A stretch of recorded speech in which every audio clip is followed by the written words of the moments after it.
Long before record labels, streaming apps, or flashy concerts, music in Nigeria was already a living heartbeat.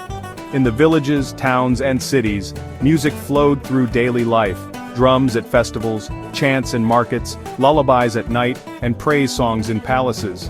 The talking drum in Yoruba land, the ekwe in Igbo land, and the kakaki trumpet in the north carried history, warnings, joy, and pride.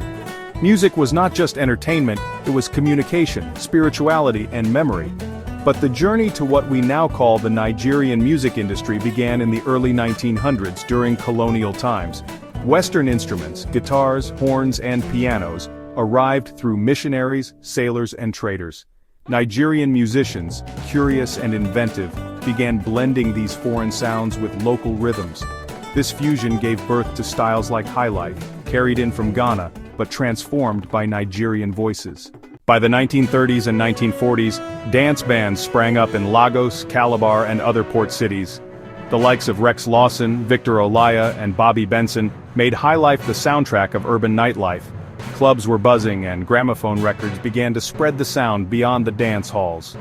For the first time, Nigerian music was being recorded, pressed on vinyl, and sold to a growing audience. Then came the 1960s, a turning point. Nigeria had just gained independence and the music reflected the new national spirit. Highlife boomed, but a young man named Fela Anikulapo Kuti took things further. Mixing highlife jazz and traditional Yoruba rhythms, he created Afrobeat, a powerful new sound that was as political as it was danceable. Fela's music shook the world and gave Nigeria an international musical identity. In the 1970s and 1980s, new genres emerged. Juju music, led by King Sunny Ade and Chief Ebenezer Obey, filled stadiums and airwaves. Their mastery of the guitar and talking drum brought Yoruba traditional rhythms into global recognition. Meanwhile, in the East, artists like Oliver De Coque and Sir Warrior pushed Igbo highlife into prominence, while northern Nigeria kept alive Hausa praise songs and folk traditions. The 1990s saw the rise of hip-hop, reggae, and R&B influences. Nigerian youths, inspired by American and Jamaican music, began to rap, sing, and fuse these styles with African beats. Early pioneers like Plantashun Boys, Tu Baba, Blackface, and Faze, Tony Tetwila, and Remedies brought a new urban sound. The industry was still small, struggling with piracy and lack of structure, but the creativity was undeniable. Then came the 2000s, when everything changed.